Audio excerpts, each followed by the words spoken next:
밤이 새도록 수고하였으나 잡은 것이 없었던 어느 날 어부 베드로에게 예수님께서 찾아오셨습니다. 예수님께서는 베드로에게 자신이 몰려드는 무리들에게 보다 효과적으로 말씀을 가르치시기 위해서 그의 배를 사용하시기를 청하십니다. 그렇게 베드로는 자신의 배를 예수님께 내어드렸고 예수님께서는 그 베드로의 배에 오르사 무리에게 말씀을 가르치실 수 있으셨습니다. 그런데 그 말씀을 마치시고 예수님께서는 베드로에게 배를 빌려준 데 대한 보답이라도 하시려는 듯이 깊은 데로 가서 그물을 내려 고기를 잡으라 라고 말씀하십니다.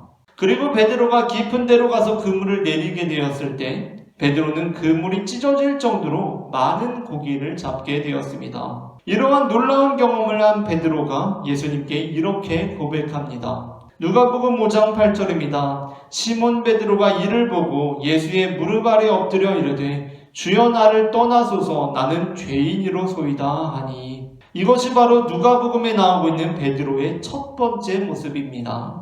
예수님께서 오병이어의 이적을 베푸시자 그 오병이어의 이적을 체험한 이들이 예수님을 따라옵니다. 예수님께서 보내셔도 따라오고 예수님께서 그들을 떠나셔도 따라옵니다. 그러자 예수님께서는 그들에게 더 이상 오병이어의 이적을 베푸시지 않으십니다. 그들이 단순히 오병이어의 이적 때문에 예수님을 따르고 있다는 것을 아시고 생명의 떡에 대해서 말씀하시기 시작하십니다. 그러자 어떠한 일이 벌어집니까? 무리들이 예수님을 떠나고 제자들 중에서도 예수님을 떠나가는 이들이 발생하기 시작합니다. 이때 베드로가 요한복음에서 자신의 모습을 독자들에게 인상적으로 남기는 부분이 나옵니다. 베드로가 처음으로 요한복음에서 자신의 존재를 드러내면서 자신이 어떠한 존재인지를 인상적으로 남기는 부분이 나옵니다. 바로 요한복음 6장 66절부터 68절입니다. 그때부터 그의 제자 중에서 많은 사람이 떠나가고 다시 그와 함께 다니지 아니하더라. 예수께서 12 제자에게 이르시되 너희도 가려느냐? 시몬 베드로가 대답하되 주여 영생의 말씀이 주께 있사오니 우리가 누구에게로 가오리이까? 그러나 마태복음에 등장하는 베드로는 확실히 그러한 모습은 아닙니다. 물론 물 위로 걸어가기를 시도했다는 점에서 다른 제자들보다는 뛰어납니다. 하지만 베드로는 어떠한 사람입니까? 그는 실패한 사람으로 등장하고 있습니다. 그는 지금 예수님께 온전한 발걸음으로 나아가고 있는 것이 아니라 침몰하고 있습니다. 그러나 마태복음은 바로 이것을 기록하고 있습니다. 그러니까 예수님께 물 위로 오게 해달라고 나서는 베드로가 아니라 그리고는 은근슬쩍 예수님과 함께 배에 오르게 되었다 라고 그렇게 전하고 있는 것이 아니라 바다로 가라앉고 있는 베드로를 그리고 있습니다. 대체 왜 마태복음은 다른 복음서들이 다 기록하지 않은 베드로의 흑역사를 우리에게 드러내고 있는 것입니까?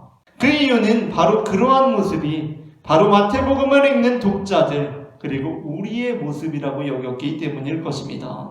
하지만 그렇다고 해서 마태복음이 그리고 있는 베드로의 모습이 거울처럼 그저 우리의 연약함을 드러내고 있는 것이라고만은 할 수 없는 것이 마태복음이 역시 여전히 베드로를 우리가 배워야 할 첫 번째 제자의 모습으로 제시하고 있기 때문입니다. 베드로는 누가 뭐래도 마가복음, 누가복음, 요한복음 뿐만 아니라 마태복음에서도 예수님의 첫 번째 제자로 등장하고 있습니다. 그러한 면에서 베드로의 모습은 한편으로는 넘어지는 우리의 모습에 관한 것이기도 하지만 우리가 지녀야 할 믿음에 대한 것이기도 합니다. 그렇다면 우리가 베드로로부터 본받아야 할, 배워야 할 모습이란 무엇입니까? 오늘 본문에서 베드로가 지니고 있던 믿음이 있습니다. 그 믿음은 내가 설령 물에 빠지더라도 예수님께서 나를 붙들어 주시리라는 것을 믿는 믿음이었습니다. 이사야 41장 10절 말씀은 이렇게 말씀하고 있습니다.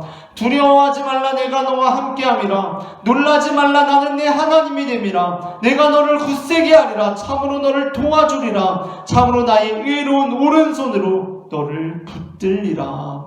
우리가 믿는 하나님은 어떠한 분이십니까? 내가 실수했을 때, 내가 실패했을 때, 내가 결단을 하고서 중도에 포기하게 되었을 때 우리를 버리시는 하나님이십니까? 그러한 하나님이 아니라는 것입니다. 하나님께서는 여전히 우리의 손을 붙드시고 우리와 함께하고 계시며 가라앉는 우리를 건져내시는 분이라고 말씀하고 있다는 것입니다.